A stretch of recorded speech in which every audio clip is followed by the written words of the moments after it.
الله وبركاته.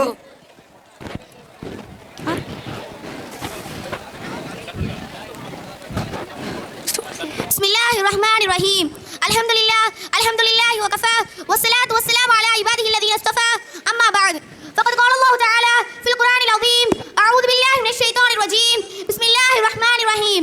يوم تشهد عليهم ألسنتهم وأيديهم وأرجلهم بما كانوا يعملون. وقال نبينا عليه الصلاة والسلام: أول ما يعرب عن أحدكم فخذه أو كما قال عليه الصلاة والسلام. கண்ணியமானவர்களே, நாம் வாழும் இந்த பிரபஞ்சம் ஒரு நாள் கண்டிப்பாக அழிந்தே தீரும். கல்லா இதா துக்கத்தில் அர்து தக்கன் தக்கா, பூமி தூள் தூளாக தகர்க்கப்படும். இதா ஸமாஉன் ஷக்கத், வானம் பிளந்துவிடும். ஒபுஸதில் ஜிபாலு பஸ்ஸா, மலைகள் தூள் தூளாக பெயர்த்து எறியப்படும். அப்போது மனிதர்கள் அனைவரும் மறுபடியும் உயிர் கொடுத்து எழுப்பப்படுவார்கள். வல் மௌதா யபஅதுஹுமுல்லாஹ், மரணித்தவர்களை அல்லாஹ் எழுப்புவான். பிறகு அனைவரும் மஹ்ஷர் மைதானத்தில் ஒன்று சேர்க்கப்படுவார்கள். குல் இன்னல் அவ்வலீன வல் ஆகிரீன் லமஜ்மூஊன இலா மீகாத்தி யௌமின் மஅலூம், நிச்சயமாக முன்னோரும் பின்னோரும் குறிப்பிட்ட நாளில் ஒரு பகுதியில் ஒன்று கூட்டப்படுவீர்கள். விசாரணை ஆரம்பமாகும். வகிஃபூஹும் இன்னஹும் மஸ்ஊலூன், அவர்களை அங்கே நிறுத்தி வையுங்கள், அவர்களிடம் விசாரிக்கப்பட வேண்டும். அவ்விசாரணை இவ்வுலக விசாரணை போல் பொய்யாகவோ அநியாயமாகவோ இருக்காது. லா உல்மல் யௌம், அன்றைய நாளில் யாருக்கும் அநீதம் இழைக்கப்படாது. நிச்சயமாக அல்லாஹ் வேகமாக விசாரணை செய்பவன். அவ்விசாரணை தெளிவான ஆதாரங்கள் மற்றும் உண்மையான சாட்சிகள் அடிப்படையில் அமைந்திருக்கும். வயௌம யகூமுல் அஷ்ஹாத், அந்நாளில் சாட்சிகள் நிறைவேறும். அந்த நாளில் யார் யார் சாட்சி சொல்வார்கள், என்னென்ன சாட்சி சொல்லும் என்பதை அல்லாஹ் கூறுகிறான். முதல் சாட்சி நிலம், பூமி. வஅக்ரஜத்தில் அர்து அஸ்காலஹா வகாலல் இன்சானு மா லஹா யௌமைதின் துஹத்திஸு அக்பாரஹா பிஅன்ன ரப்பக அவ்ஹா லஹா, பூமி தன் சுமைகளை வெளிப்படுத்தும். அப்போது இந்த பூமிக்கு என்ன ஆயிற்று என்று மனிதன் கேட்பான். பிறகு பூமி தன்னிடம் உள்ள செய்திகளை அறிவிக்கும். அவ்வாறு அறிவிக்க வேண்டும் என்பது இறைவனின் கட்டளை. இரண்டாவது சாட்சி செயல் குறிப்பேடு. வனுக்ரிஜு லஹும் யௌமல் கியாமா கிதாபன் யல்காஹு மன்ஷூரா இக்ரா கிதாபக் கஃபா பினஃப்ஸிக அல்-யௌம் அலைக ஹஸீபா, கியாமத் நாளில் அவனுக்காக ஒரு ஏட்டை நாம் வெளிப்படுத்துவோம். அதனை விரிக்கப்பட்ட நிலையில் அவன் பார்ப்பான். உன் புத்தகத்தை படித்துப் பார், இன்று உனக்கு எதிரான சாட்சியாக அதுவே போதுமானது என்று அல்லாஹ் கூறுவான். மூன்றாவது சாட்சி மலக்குமார்கள். வஜாஅத் குல்லு நஃப்ஸின் மாஹா சாயிகுன் வ ஷஹீத், நிச்சயமாக உங்கள் மீது பாதுகாவலர்கள் உள்ளார்கள், அவர்கள் சங்கை மிக்க எழுத்தாளர்கள், நீங்கள் செய்பவற்றை அவர்கள் அறிவார்கள். வ இன்ன அலைக்கும் லஹாஃபிதீன் கிராமன் காதிபீன் யஅலமூன மா தஃஅலூன், ஆனாலும் சில மனிதர்கள் தாம் நிற்பது இறைவனின் நீதிமன்றம் என்பதை மறந்து தனது குற்றங்களை ஒப்புக்கொள்ள மறுப்பார்கள். எப்படி மறுப்பார்கள் தெரியுமா? ஒரு ஹதீஸில் இப்படி வருகிறது: நாங்கள் ஒரு நாள் நபி ஸல்லல்லாஹு அலைஹி வஸல்லம் அவர்களுடன் இருந்தபோது அவர்கள் சிரித்தார்கள். பிறகு நான் ஏன் சிரித்தேன் என்று தெரியுமா என்று கேட்டார்கள். அல்லாஹ்வும் அவனது தூதருமே மிக்க அறிந்தவர்கள் என்று நாங்கள் கூறினோம். அதற்கு நபி அவர்கள், ஒரு அடியான் அல்லாஹ்விடம் உரையாடுவதை பார்த்து சிரித்தேன் என்றார்கள். அதாவது அவன் அல்லாஹ்விடம், இறைவா, எனக்கு அநீதம் இழைக்கப்படுவதிலிருந்து நீ பாதுகாக்க மாட்டாயா என்று கேட்க, அல்லாஹ் கண்டிப்பாக பாதுகாக்கப்படுவாய் என்பான். அப்படியானால் என்னுடைய விஷயத்தில் நீ என்னை தவிர மற்றவர்களின் சாட்சியை அனுமதிக்க கூடாது என்பான். அதற்கு, இன்று உனக்கு எதிராக சாட்சி சொல்வதற்கு நீயே போதுமானவன் என்று அல்லாஹ் கூறுவான். அவனது நாவுக்கு பூட்டு போடப்படும். அவனது உறுப்புகளிடம் பேசுங்கள் என்று கூறப்படும். உடனே அவனது உறுப்புகள் அவற்றின் மூலம் அவன் செய்த எல்லா காரியங்களை பற்றியும் பேசும். பிறகு அவனது நாவு திறக்கப்படும். உடனே அவன் தன் உறுப்புகளை பார்த்து, உங்களுக்கு கேடு உண்டாகட்டும், உங்களுக்காக தான் நான் இங்கு பேசிக் கொண்டிருக்கிறேன், நீங்கள் எனக்கு எதிராகவே சாட்சி சொல்கிறீர்களா என்று கோபப்படுவான். ஆனாலும் அவனது உறுப்புகளையே அவனுக்கு எதிரான வலுவான சாட்சிகளாக ஆக்கியிருப்பான் அல்லாஹ். ஆக அவனது உறுப்புகளையே அவனுக்கு இந்த ஹதீஸின் மூலம் மறுமையில் நமது உறுப்புகளே நமக்கு எதிராக சாட்சி சொல்லும் என்பது தெளிவாகிறது. அப்படியானால் எந்தெந்த உறுப்புகள் சாட்சி சொல்லும்?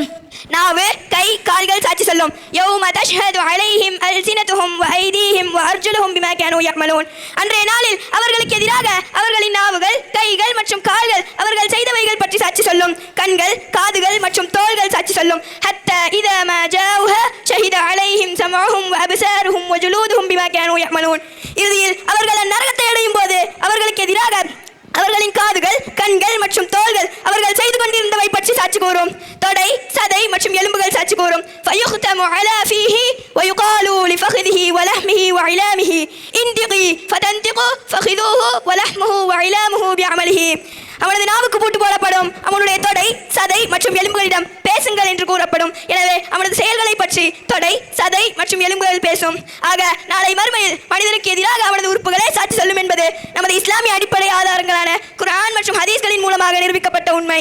இது தொடர்பாக அறிவியல் என்ன சொல்கிறது என்பதை பார்ப்பதற்கு முன்னால் நாம் ஒரு விஷயத்தை நமது உள்ளத்தில் ஆழமாக இருத்திக் கொள்ள வேண்டும். அதாவது மார்க்கம் தொடர்பான எந்த ஒரு விஷயத்தையும் அறிவியலோடு உரசி பார்த்து அறிவியல் உண்மைப்படுத்தினால் மட்டுமே அந்த விஷயத்தை நம்ப வேண்டும் என்பது கிடையாது.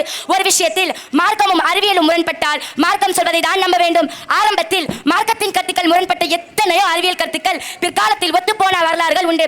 எனவே மறுமையில் மனித உறுப்புகள் பேசும் என்று அல்லாஹ் குர்ஆனில் தெளிவாக சொல்லிவிட்டான். அதை நாம் உறுதியாக every cell in the human body carries DNA where the blueprint of life is intricately encoded. மனித உடலின் ஒவ்வொரு செல்லிலும் DNA உள்ளது. அந்த DNA என்பது மனித வாழ்க்கையின் முழுமையான வரைபடம். ஒவ்வொரு செல்லிலும் இந்த மரபியல் குறியீடு பதியப்பட்டிருப்பதால் அந்த மனிதனின் வாழ்க்கை தடங்கள் அதில் முழுமையாக காணப்படும் என்பது உறுதியான அறிவியல் உண்மை. இரண்டாவது டெஸ்டுகள். இந்த டெஸ்டுகள் இரத்தம், சளி, சிறுநீர் மற்றும் முடியின் வேர்களை கொண்டு செய்யப்படும். இந்த டெஸ்டுகள் மூலம் அந்த உடல் என்னவெல்லாம் அனுபவித்தது என்பதை கண்டறிய முடியும். இந்த டெஸ்ட் ரிப்போர்ட்கள் என்றைக்குமே பொய்யாகாது. உதாரணத்திற்கு HbA1c டெஸ்ட். இந்த டெஸ்ட் மூலம் அந்த உடல்ல பதிவான சுகரின் அளவை துல்லியமாக அறிய முடியும். Drug test. இந்த டெஸ்ட் மூலம் ஊக்கமருந்து எடுத்துள்ளார்களா என்பதை கண்டறிய முடியும். Smoke test. புகைப்பிடித்தால் 2 வாரம் முதல் 30 நாட்கள் வரை நிக்கோடின் நுரையில் படிந்திருக்கும். ஸ்மோக் டெஸ்ட் மூலம் அதை கண்டறியலாம். ஆக நமது உறுப்புகளின் தகவல்கள் பதிவு செய்யப்படுவதே இந்த டெஸ்டுகள் நமக்கு உணர்த்துகின்றன. மூன்றாவது சில கருவிகள். எலக்ட்ரோலாரிக்ஸ். நன்றாக பேசிக் கொண்டிருந்த ஒருவர் திடீரென பேச்சாற்றலை இழந்துவிட்டால் இந்த கருவியின் மூலம் தொண்டையில் உள்ள சதை மற்றும் உறுப்புகளின் மூலமாக வார்த்தைகளை பெற்றுக்கொள்ள முடியும். ஃபோரஸ்டிக் மெடிசின். தடை அறிவியல் துறை.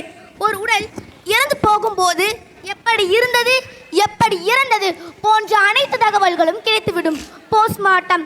இதன் மூலம் மரணத்திற்கான காரணம், மரண நேரம், மரண சூழ்நிலை போன்ற எல்லா தகவல்களும் வாய்மொழியாக இல்லாமல் உறுப்புகளின் மூலமாக பெற்றுக்கொள்ள முடியும். Kidney and heart transformation. Kidney fail ஆனவர்களுக்கு கிட்னி டிரான்ஸ்ஃபார்ம் செய்யப்படுகிறது. மூளைச்சாவு அடைந்தவர்களின் ஹார்ட் மற்றவர்களுக்கு பொருந்தப்பட்டுள்ளது.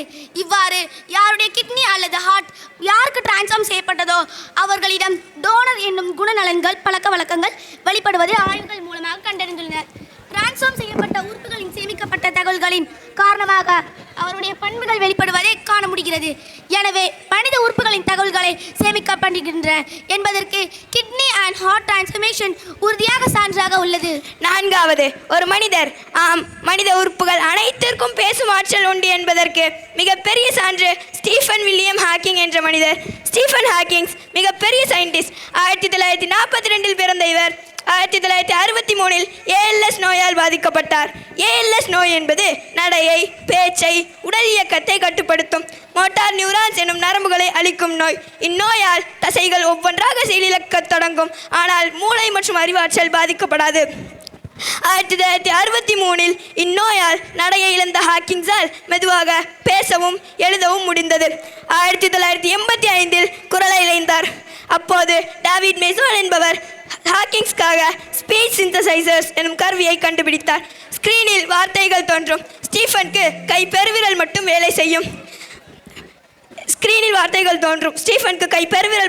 செய்யும். கீபோர்ட் மூலமாக வார்த்தைகளை தேர்வு செய்வார். அதை கம்ப்யூட்டர் குரலாக்கி வெளிப்படுத்தும். இந்த குரலே உலகம் முழுவதும் ஹாக்கிங் வாய்ஸ் என்று பிரபலமானது.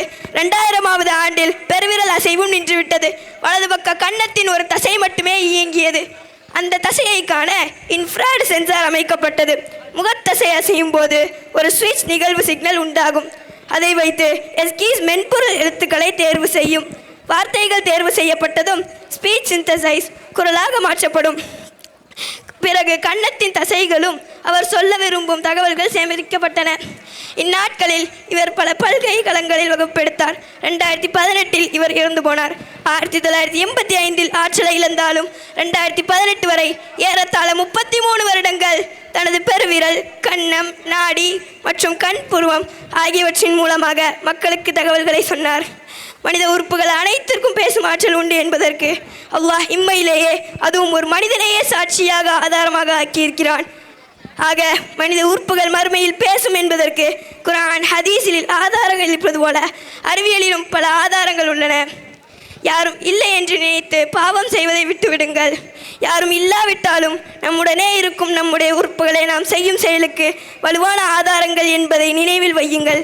நமக்கு எதிராக நம்முடைய உறுப்புகளே சாட்சி சொல்லும் நிலையை விட்டு அல்லாஹ் நம்மை பாதுகாப்பானாக. ஆமீன். அஸ்ஸலாமு அலைக்கும் வரஹ்மத்துல்லாஹி வபரகாத்துஹு. அருமை மாணவிகளே, உள்ளங்களை உறையச் செய்யும் எச்சரிக்கை வாசகங்கள். பயமில்லை, கொஞ்சமும் அஞ்சவில்லை நாம். நம் உடல் உறுப்புகளே சாட்சி சொல்லும் எனில் தப்பித்தோட முடியுமா? அஞ்சுவோம்,